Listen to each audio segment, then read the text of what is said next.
Assalamualaikum warahmatullahi wabarakatuh. Untuk video series yang ke-18 ni, saya ingin terangkan sikit berkenaan dengan contoh example untuk set less than daripada contoh dalam video series yang ke-17, video series yang sebelum ni. Jadi kita ada dekat sini contoh ni yang sebelum ni yang saya dah tunjukkan tu, iaitu dia kena tunjukkan bahawa y sama dengan 1 ya. Yang sebelum ni 25 tolakkan dengan 32 yang dapat tolak 7 tu kan. Baik, yang ini jawapan yang saya bagi last kali, jawapan dia ialah 1 1 1 1. Lepas tu seterusnya dan last kali 1001. Baik, tapi saya ada tunjuk yang ini adalah S0, yang ini adalah S1, S2, S3 dan sampai sini adalah S31. Oleh kerana S31 digit dia 1, maka proof lah yang nilai untuk output dia Y, iaitu A kurang daripada B.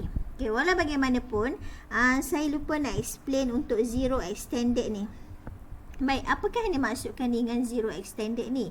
Zero extended ni adalah satu representations di mana semua digit 1 yang tidak digunakan di dalam 32 bits ni ditukarkan kepada kosong. Jadi kamu ada dekat sini 1 ni ditukar pada kosong, kosong, kosong, kosong. Yang ini pun satu yang tak digunakan pun kosong. Cuma satu ni digunakan lah. Sebab tadi dia bila 7, positif 7 tu kamu ada kosong 1 1 1 kan. Lepas tu inverse kan dia dapat 1 0 0 0 kan. Okay, yang terlibat dekat sini hanya 3 digit ni sajalah. Okey. Lepas tu bila campurkan dengan 1 tu yang dapat 1 0 0 1 tu kan. Okey. Jadi yang terlibat dekat sini hanya 3 digit ni saja yang terlibat dengan 7 ni. Jadi 1 ni pun ditukar kepada kosong. Okey.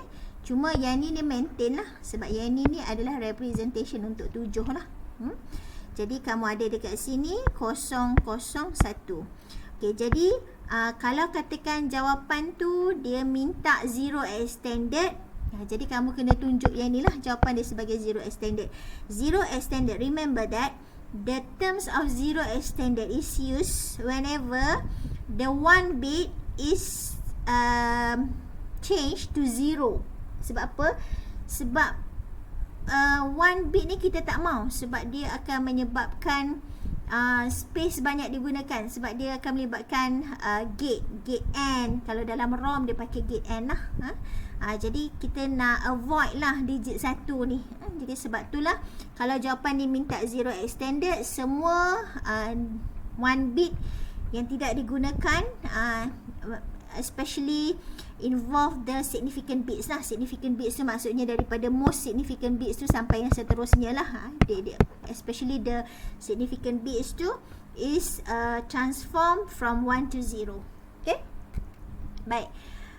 Jadi untuk hari ni saya teruskan dengan topik yang seterusnya, iaitu memory erase.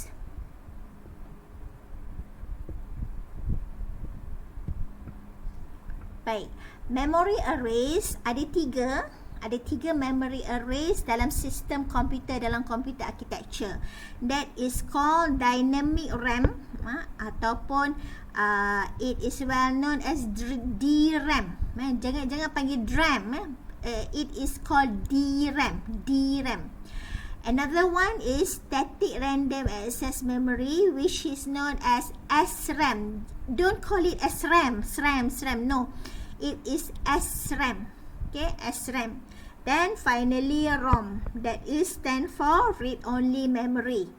Okay, M bit data value read written at each unique n bit address.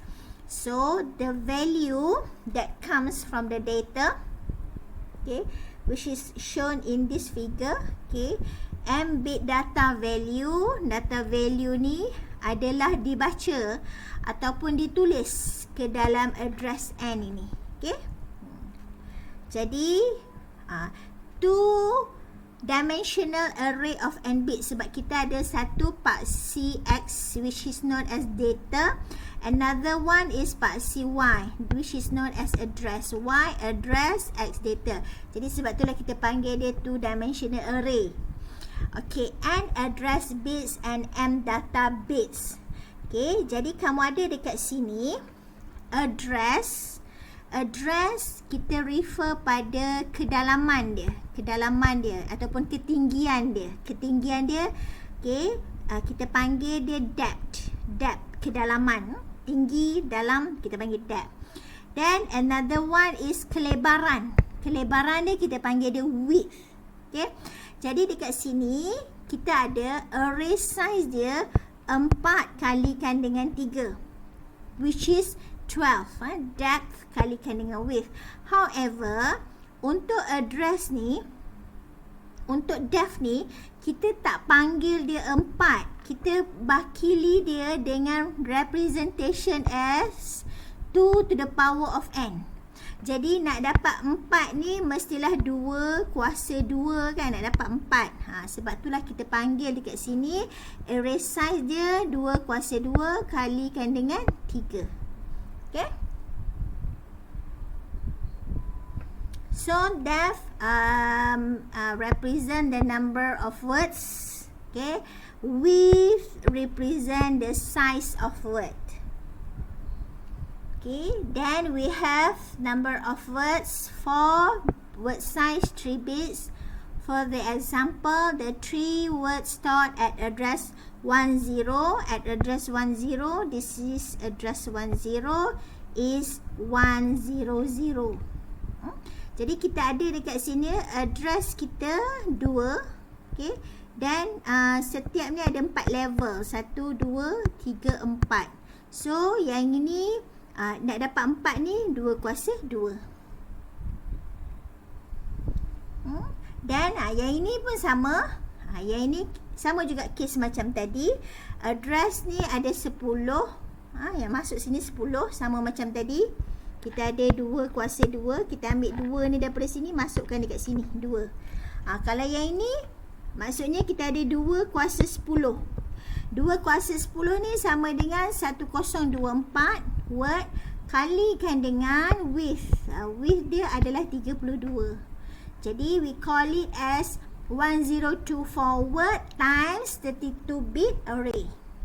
Okay, that is how the representation of array is called.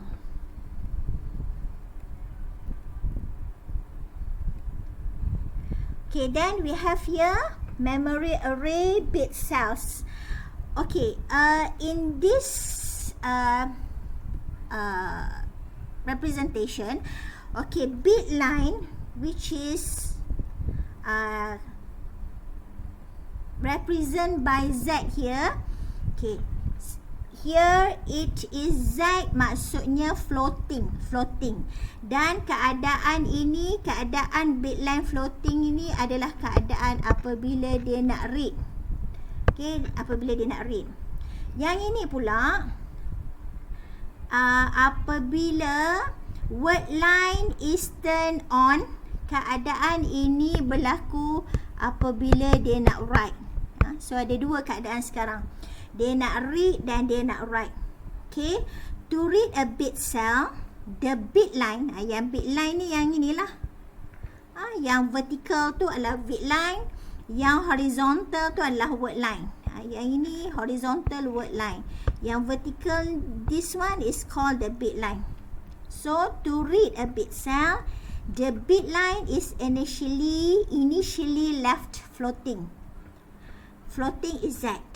Dan barulah word line ni asalnya dikosongkan. Asalnya word line ni kosong kan. Dan barulah word line ni turn on.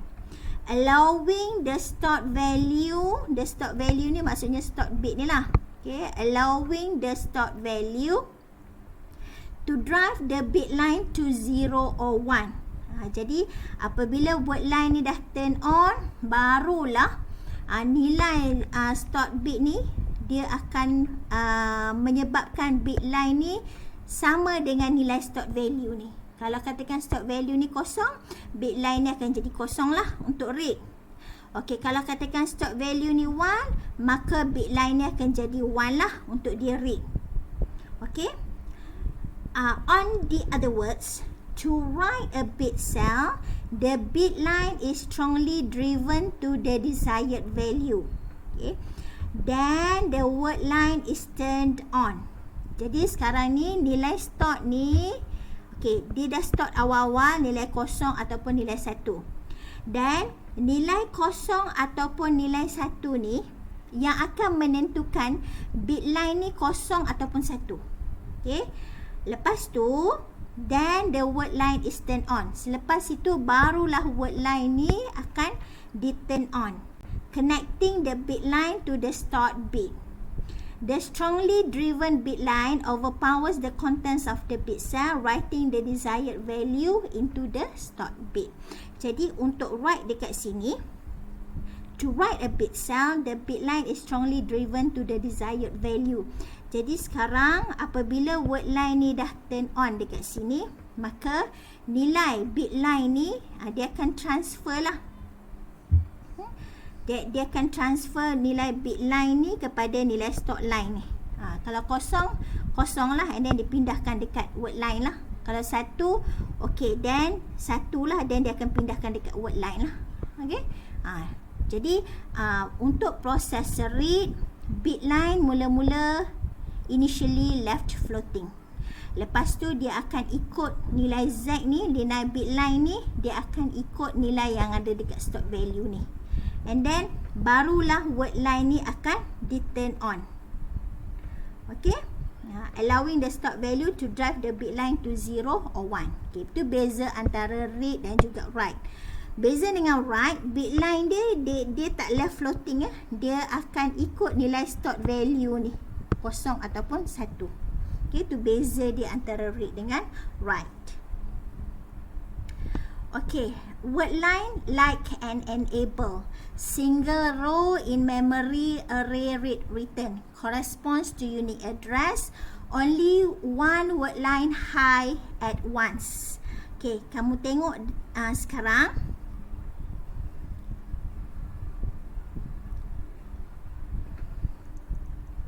Okay, word line yang ada dekat sini only one word line high at once. Jadi pada satu-satu masa dia nak read ke, dia nak write ke, hanya satu word line saja yang dibenarkan aktif pada satu-satu masa. Okey, contohnya macam ini, kalau word line kosong, dia store nilai bit dia 011. Kalau katakan word line 1, nilai store bit dia 110 dan seterusnya lah. Okey. Baik, explanation untuk yang ini. Okay. During a memory read, recall balik, kalau memory read, bit line is initially left floating. Okay, during a memory read, a word line is asserted. Asserted ni bermaksud kita bagi dia pressure lah, kita gerakkan dia, kita invoke dia, and the corresponding row of bit cells drives the bit lines high or low. Jadi untuk read sama macam yang saya yang saya terangkan dekat sini lah. Okay. Jadi word line is asserted, okay, and the corresponding row of bit cells drives the bit lines high or low. High or low dia akan ikut nilai start value yang ada dekat sini lah, nilai bit line dekat sini ya. Okay, and then a word line is asserted, allowing the bit line values to be stored in that row of bit cells. Okay, for example, katakan ini example ni, kita menggunakan example yang ni. To read address 10. So sekarang ni saya nak baca address 10 dekat sini. The bit lines are left floating. Sebab kita nak read kan. So mula-mula bit lines dekat sini ni, iaitu bit line untuk word line 2 ni, bit line 2, bit line 1 dan bit line 0 ni akan dibiarkan floating. the decoder asserts, dia akan invoke word line 2 ni. Okay, dia akan invoke word line 2 ni, asserts. Kita tak panggil dia invoke, kita panggil dia asserts ya. Asserts word line 2 and the data stored in the row of bit cells, iaitu data yang ada dalam bit cells pada word line 2 ni adalah 100, reads out onto the data bit lines. Jadi 100 ni akan dipindahkan ke bit line. Dipindahkan tu maksud reads out lah. Okey. Kalau nak tulis pula, to write the value 001 to address 11. Okey, sekarang ni dekat address 11 ni kita ada 010. Tapi sekarang kita nak tulis 001. Kita nak tulis 001 to write the value 001 to address 11. The bit lines are driven to the value of 011. So bit line ni kita bagi siap-siap nilai dia 001. Okey, tengok write dekat sini. Nampak tak? Read. Untuk write ni, bit line tu kita dah bagi value siap-siap, value yang kita nak masukkan. Untuk read, kita bagi bit line tu left floating dulu. Okey, kita bagi nilai yang kita nak masukkan tu, yang kita nak write tu kepada bit line. Lepas tu, barulah kita masukkan word line ni. Kita invoke, kita assertkan word line ni. Lepas tu new value 001 is stored in the bit cells. Jadi bila word line ni dah dihidupkan, sebab word line ni dia macam enable kan. Bila word line ni dah dihidupkan, is asserted, barulah nilai dekat bit line ni boleh masuk dekat stored bit ni. Jadi dia macam write lah, dia write dekat dalam stored bit tu. Okay. Jadi itu bezanya antara read dan juga write. Baik, untuk lebih pemahaman, kamu boleh baca dalam textbook. Untuk explanation ni ada dalam textbook page 289. Page 289 dalam textbook. Textbook saya dah bagi link dia dalam Padlet kamu. Page 289 ada explanation berkenaan dengan cell, berkenaan dengan figure ni. Sama juga dengan explanation untuk read dan write ni juga ada pada page 289 daripada textbook kamu. Okay, random access memory is volatile, whereas the read-only memory ROM is non-volatile. Apa maksud volatile dan non-volatile ni? Volatile ni kalau dalam bahasa Malaysia dia volatile ni senang, dia sangat tidak stabil. Dia cepat berubah. Dia macam pasaran saham tu lah, dia cepat berubah, cepat jatuh, cepat naik, macam tu lah. Kalau non-volatile ni dia lambat sikit. Dia lambat sikit berubah tu. Okey, untuk RAM volatile ni bermaksud dia losses is data when power off. Bermaksud dia senang berubah lah.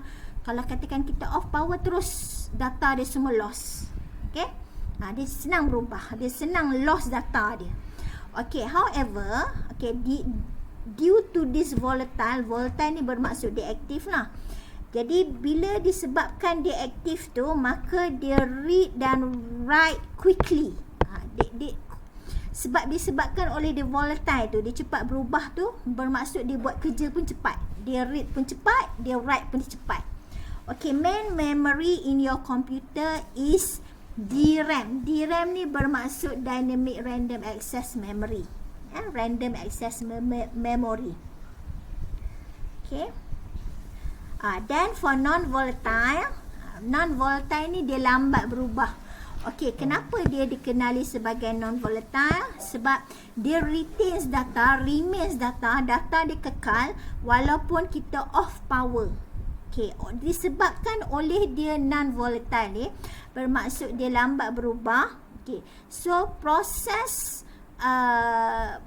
read dengan write dia tu, write ni memang impossible lah, ataupun slow. Read dia pun kalau nak berbanding dengan RAM tu, dia slow juga. Walaupun dia cakap dekat sini quickly, tapi nak banding dengan RAM dia slow juga. Itu sebab dia non-volatile.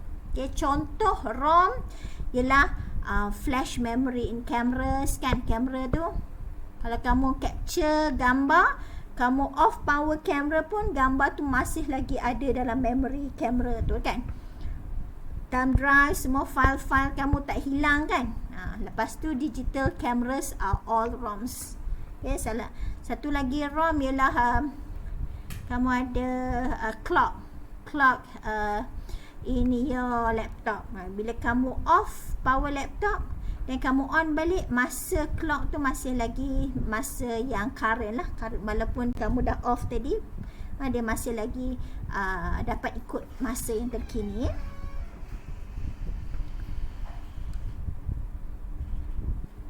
Okay, dynamic random access memory known as DRAM, static random access memory known as SRAM differ in how they store data. Perbezaan antara DRAM dan SRAM ni ialah DRAM dia guna kapasitor untuk simpan data dia, whereas the SRAM, it uses the cross-couple inverters to store the data, in which you can see from this figure. Nampak tak? Dia apa-apa pun tak kisahlah DRAM ke SRAM ke ROM ke, struktur asas dia untuk address line dan data line. Kamu ada sini word line ni dia sama macam enable lah. Macam tadi kan nota enable. Lepas tu dia ada bit line dan word line, dan juga bit line ni disambungkan kepada stored bit. Okay. Cuma untuk DRAM, stored bit ini adalah kapasitor. Stored bit dekat sini nampak tak? Adalah kapasitor. Yang ini adalah jenis NMOS. Okay, jadi charge leakage from the capacitor degrades the value. Katakanlah ada noise, ada berlaku noise, ada berlaku gangguan noise. Jadi data yang simpan dekat kapasitor ni mungkin akan hilang lah. Sebab tu dia dinamakan dynamic. Sebab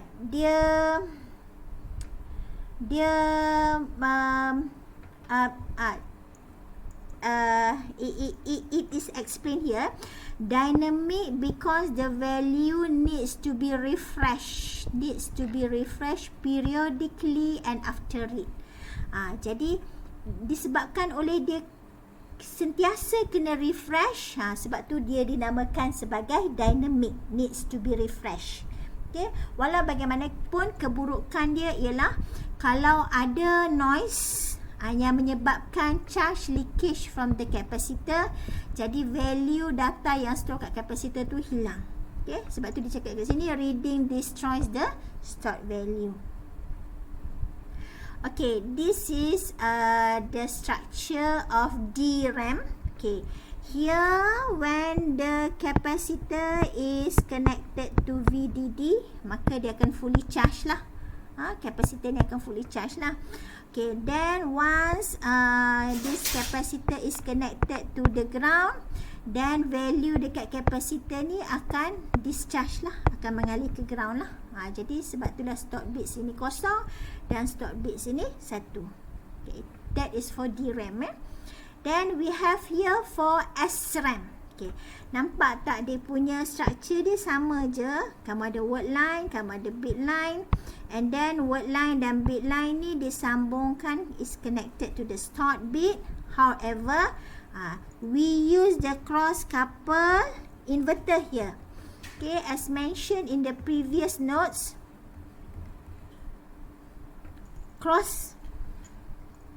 SRAM uses cross couple inverters.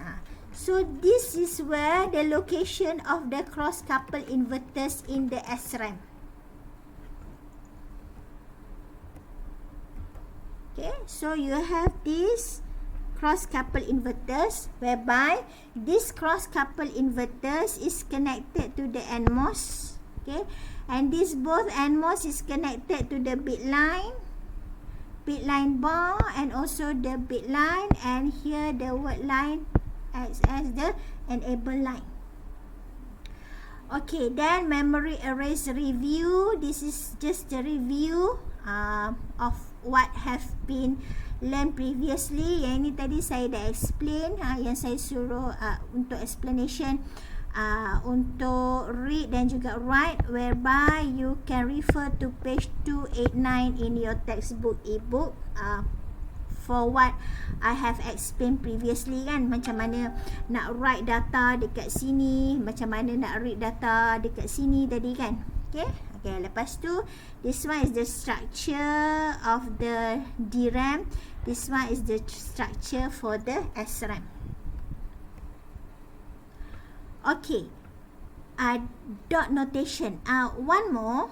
Okay, you can refer to the textbook as well. Yang ni dinamakan dynamic. Sebabnya capacitor tu kena, capacitor untuk store value ni kita kena sentiasa kena refresh dia. Whereby kalau yang SRAM ni, static ni, dia punya cross couple inverter ni need not to be refreshed. Tak perlu refresh pun. Jadi apabila ada berlaku noise ataupun apa-apa, dia tak mengganggu nilai stored value ni. Sebab cross couple inverters ni tak disambungkan ke VDD dengan ground kan. Dia hanya disambungkan kepada NMOS sini dan juga NMOS sini kan. Jadi nilai dia apabila ada noise, dia tak mengganggulah nilai data yang disimpan, yang di hold. Anyway, you can refer in your textbook for the explanation, for the detailed explanation why it is called dynamic and why it is called static. Ada dalam textbook kamu. Then for the ROM, finally for the ROM, the dot notation. Okay, this one is the NMOS, okay, connecting to the ground. Okay, then if this bit cell containing 0, bermaksud kamu ada bit line dekat sini dan kamu ada word line dekat sini. Katakanlah NMOS ni on. On ni whenever I set on, bermakna ada connection dekat sini. Jadi apabila ada connection dekat sini, apa-apa data yang disimpan dekat sini akan mengalir kepada ground. Sebab itulah bit cell dia kosong. Sebab kalau kamu tengok dekat sini, NMOS ni on, jadi semua data yang ada dekat sini akan mengalir ke ground.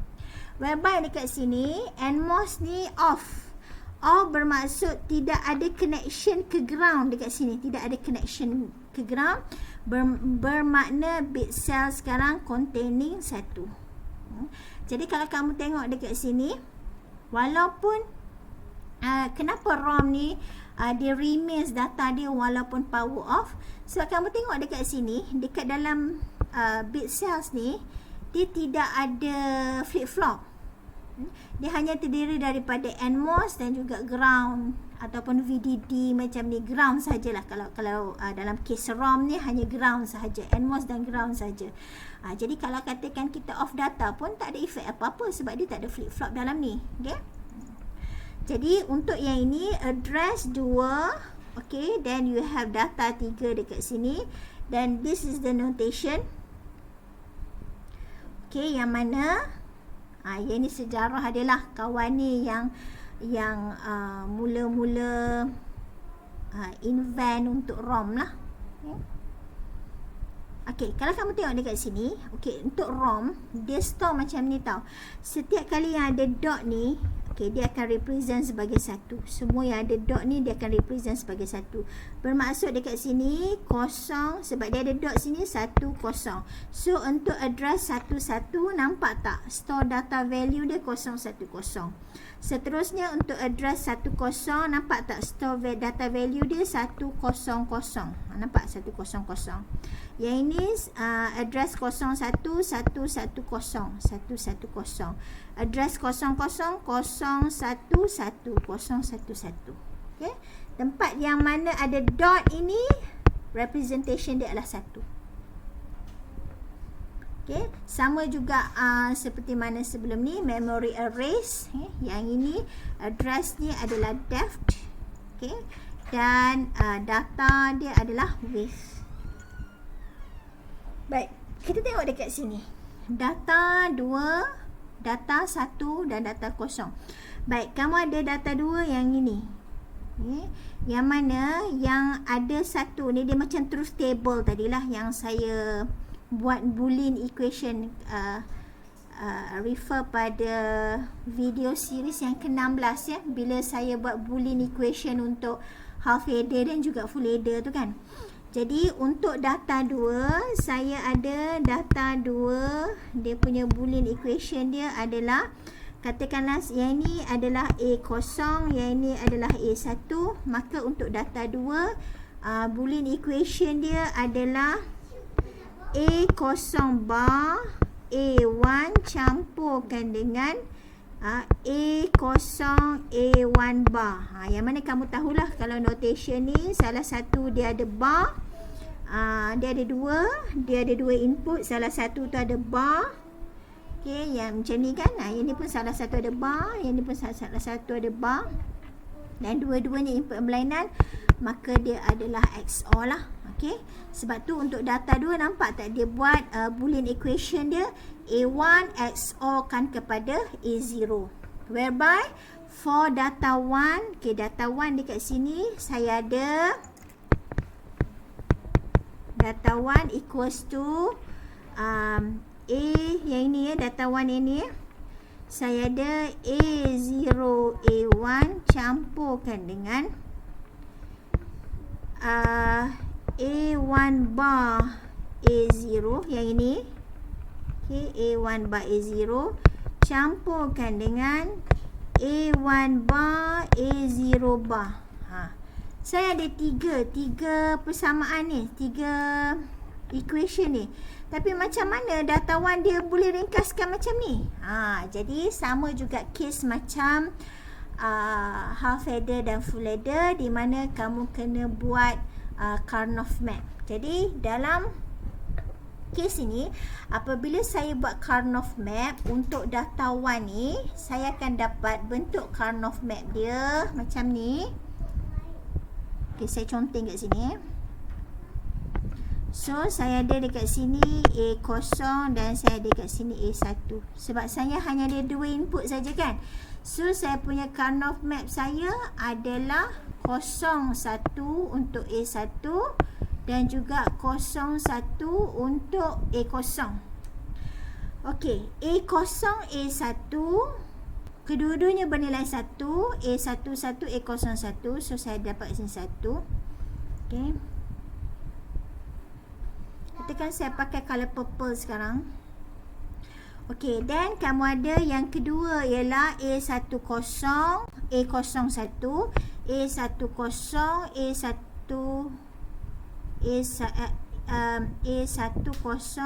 A01, saya ada kat sini 1. Okey, lepas tu last sekali kedua-duanya nilai kosong, so kat sinilah.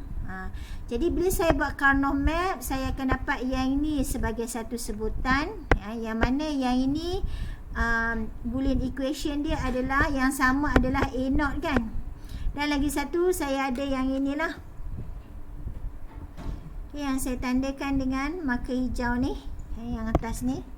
Okey, yang mana Boolean equation untuk yang ini adalah A1 bar. Jadi sebab itulah kamu tengok tak, data 1 ni sama dengan A1 bar campurkan dengan A0. Dia dapat daripada sinilah ceritanya. Dia dapat daripada Karnaugh map. Kan fungsi Karnaugh map tu kan dia reduce the Boolean equation kan. Sebab kamu tak nak hafal semua law, De Morgan's law lah, the associative law lah, semua tu kamu tak nak hafal. Jadi cara mudah kita buat cara Karnaugh map lah. Okey, dan last sekali data kosong kat sini hanya ada satu saja dot notation, dan dot notation ni is represented by A1 bar, A0 bar. This equation lah. Okay.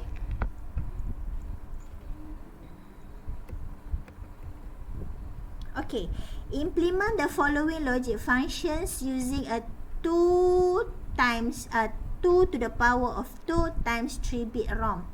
So now you have, okay, kamu ada sekarang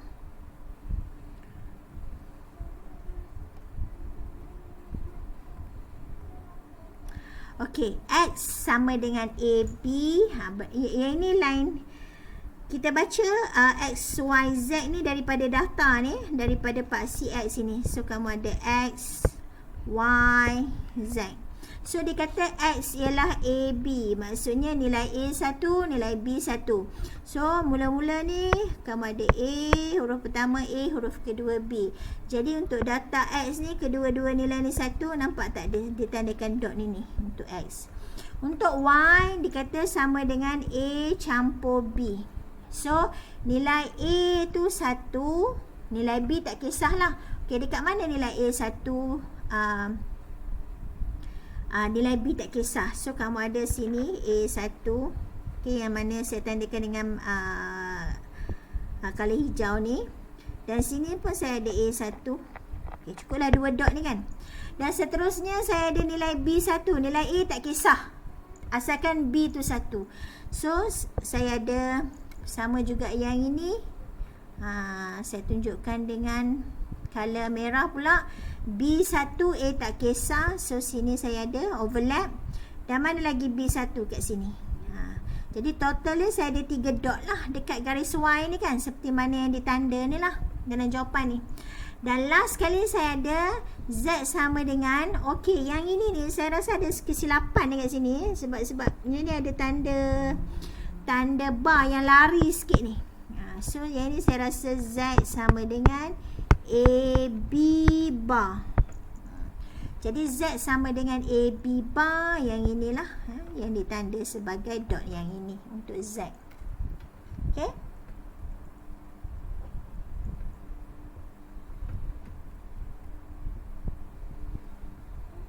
Okey, jadi nilai-nilai ni yang mana representation untuk ni bila kita pindahkan dalam bentuk bit array, yang ini dalam bentuk dot array kan. Ini dot array.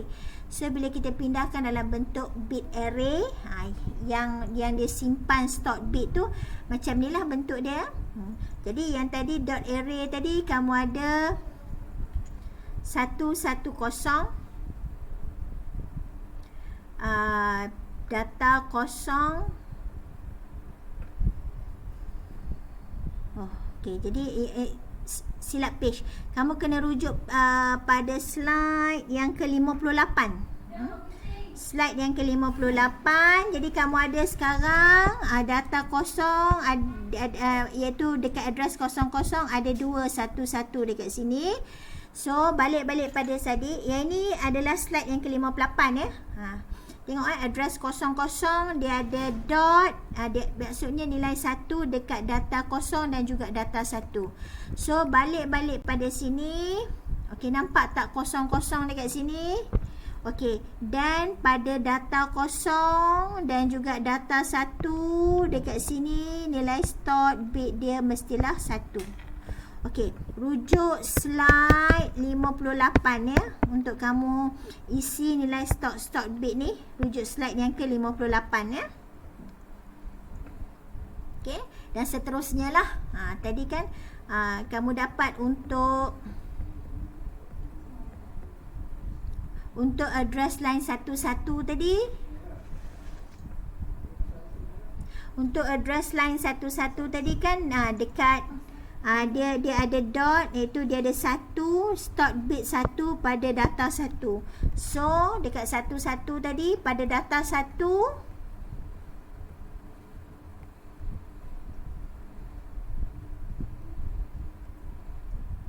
okey, pada data pada address 11 pada bit line 1 tadi, nampak tak nilai start bit dia adalah 1. Okey. Dan seterusnya lah. Jadi semua ni sebenarnya kita dapat daripada slide 58. Yang mana ada dot tu, dia punya representation dia adalah 1. Yang mana ada dot, tempat yang ada dot tu. Okay, jadi semua ni kita boleh dapat daripada slide 58. Okay, sama juga yang ini. Yang ini tadi ada pembetulan ini ya. Z sama dengan A, B bar. Jadi yang mana tempat yang ada dot tu, dia punya representation dia lah 1, 1. Okey, cuba kita ambil satu contoh untuk address 11. Sepatutnya bit line 2 ada dot dan bit line 1 ada dot untuk address satu-satu. Jadi kita tengok pada slide yang ke-60 kalau tak silap saya. Nampak tak? Slide yang ke-60 pada address satu-satu. Pada yang ini adalah bit line kosong, yang ni bit line 1, yang ni bit line 2 tadi kan. Jadi kamu nampak tak? Satu-satu yang dia stop dekat sini kan. Jadi semua ni kamu dapat daripada slide 60. Jadi untuk kamu fill ini dapat daripada slide 60 ya. Bit line 2 adalah X, bit line 1 adalah Y, bit line kosong adalah Z. Okey, rujuk pada slide 60 iaitu dot array tadi. Okey, lagi satu memory arrays yang kita panggil dia sebagai lookup tables. Lookup tables ini dia terus merujuk pada output. Okey, kalau katakan kamu ada dua input dekat sini, okey, dan kamu ada start bit dekat sini. Start bit yang ada dekat sini dia bukannya merujuk kepada dia bukan merujuk pada Boolean equation. Dia hanya rujuk kepada satu nilai output sahaja dekat sini, iaitu kalau katakan 00 address 00 yang sama macam tadilah AB tadi, dan kita dapat Y dia sebagai 0 01 0 output dia dia hanya kalau tengok output ni hanya satu saja, nilai Y sama dengan 1 apabila A 1 dan B 1, iaitu address 11 lah. So kita dapat dekat sini 1. Okay.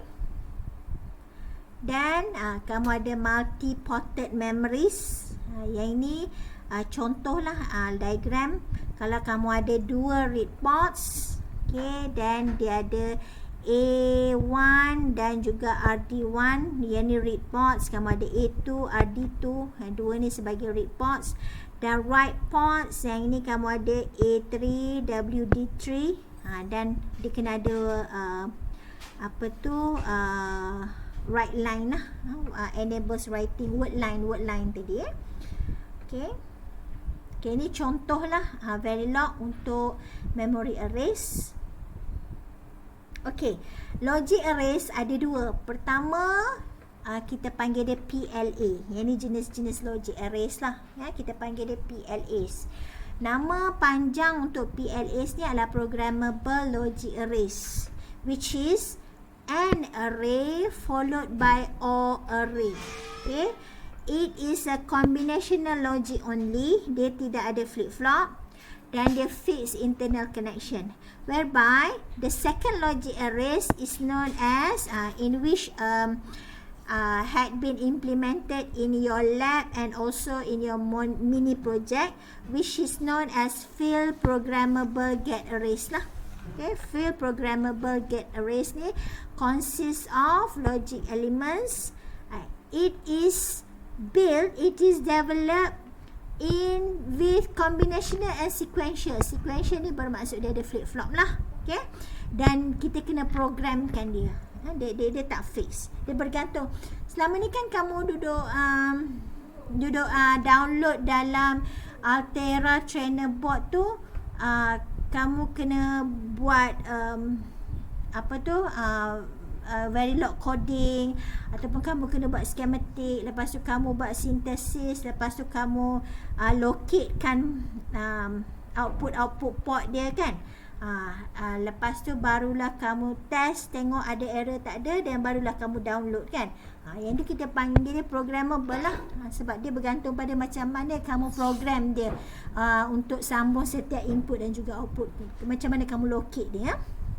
Okay, PLA, programmable logic arrays. Katakanlah kamu ada sekarang A bar, B bar, A bar darab B bar darab C campur A darab B darab C bar. Jadi dia the basic structure, the basic architecture for the PLAs, dia must have these two, AND array and OR array. AND gates and OR gates. Bear in mind it doesn't consist any flip-flops. Tidak ada apa-apa flip-flop dalam programmable logic arrays. Jadi kamu ada dekat sini, kamu kena buat input ada dua bahagian lah. Satu A, satu lagi A bar. Satu B, satu B bar. Satu C, satu C bar. Okay, jadi A bar, B bar darabkan dengan C, ini adalah N lah. Jadi sebab itulah mula-mula kita kena buat N. Yang ini dia ambil A bar darab B bar darabkan dengan C. Okay, and then lepas tu yang ini kita campurkan pula dengan A, B darab C bar, nampak dia? Okay, ini kita campurkan dia. Last sekali Y sama dengan A darabkan dengan B. Oleh kerana dekat sini tak ada campur, maka dia tidak melibatkan OR gates lah. Terus tarik saja dapat Y sama dengan A darabkan dengan B. That is for programmable logic arrays. Okay. Dan in terms of dot notation, sebab sebab bila kita nak lukis AND gate dan juga OR gate semacam ni, of course it requires a lot of spaces lah, renyah. It is a tedious job. So might as well you replace all these gates, all these AND arrays and OR arrays with the dot notation. So kat mana yang ada sambungan tu, yang macam ni A bar, yang ini adalah A bar, yang ini A bar, yang ini B bar, yang ini C. Dekat mana ada sambungan tu kamu buat dot saja. Yang ini adalah X, yang ini adalah X. X sama dengan A bar darab B bar darab C, campurkan dengan A darab B darab C bar. So yang inilah notation dia. Jadi kamu replace OR gate tadi dengan dot notation sahaja. Okay, whereby for the field programmable gate array, dia sama macam sebelum ni saya dah discuss dah untuk FPGA ni, dalam chapter yang awal-awal, slide yang awal-awal untuk chapter HDL nodes kan, yang mana dia ada logic elements, dia ada input output port. Lepas tu daripada logic elements ni dikonekkan kepada input output port melalui programmable interconnection. Programmable interconnection ni bermaksud kita sendiri yang locate, kita sendiri yang declare LE ni nak sambung kepada port mana, input port mana dan output port mana. Seperti mana yang kamu buat dalam lab 1 kamu tu lah, yang kamu connect input dengan output tu kepada slide switch dan juga LED tu ya. Some FPGAs include other building blocks such as multipliers and RAMs. Setengah-setengah FPGA they include sekali multipliers dan juga RAMs.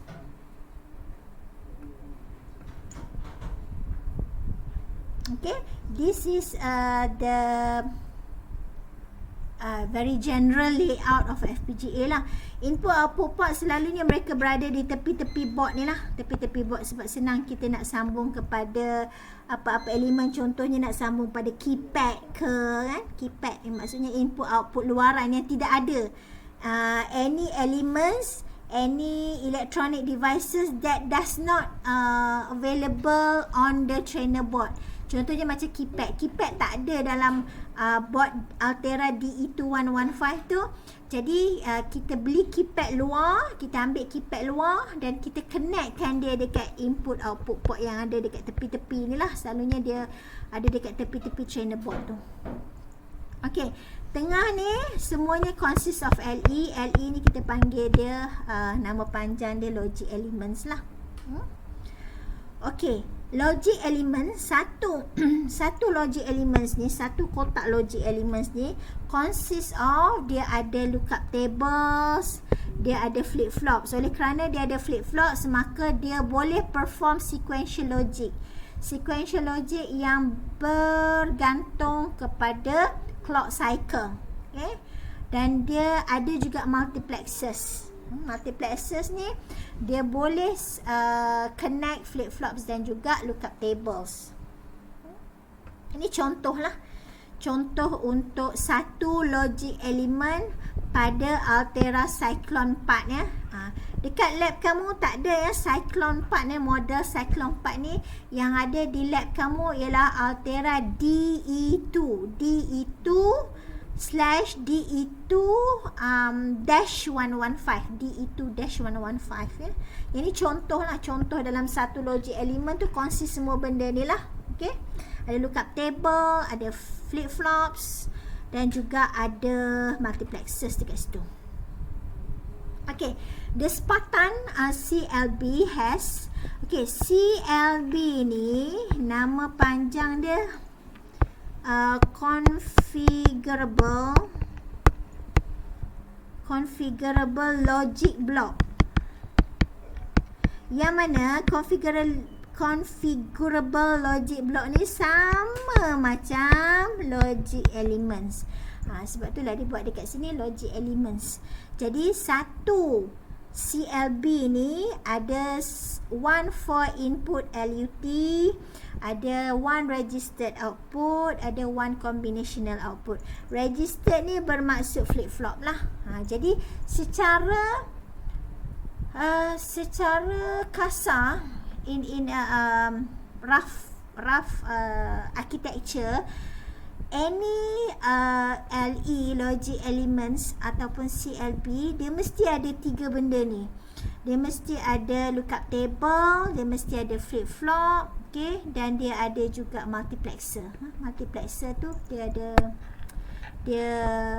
dia boleh connect antara lookup table dan juga flip-flop lah. Okay, sekarang ni show how to configure a cyclone for logic elements to perform the following functions. Ingat ni, kalau tadi untuk PLA dia consist of N lepas tu O. Okay, walau bagaimanapun untuk FPGA dia dalam bentuk macam ni lah. Okay, so logic element tu kamu boleh buat dalam bentuk block diagram. LUT, lepas tu kamu buat sini multiplexer. Multiplexer ni untuk data C lah. Multiplexer ni tak semestinya data C. Kalau katanya kamu tak nak buat multiplexer kat data C ni, kamu terus sambung buat input C seperti mana yang macam ni kan, tak apa, tak ada masalah.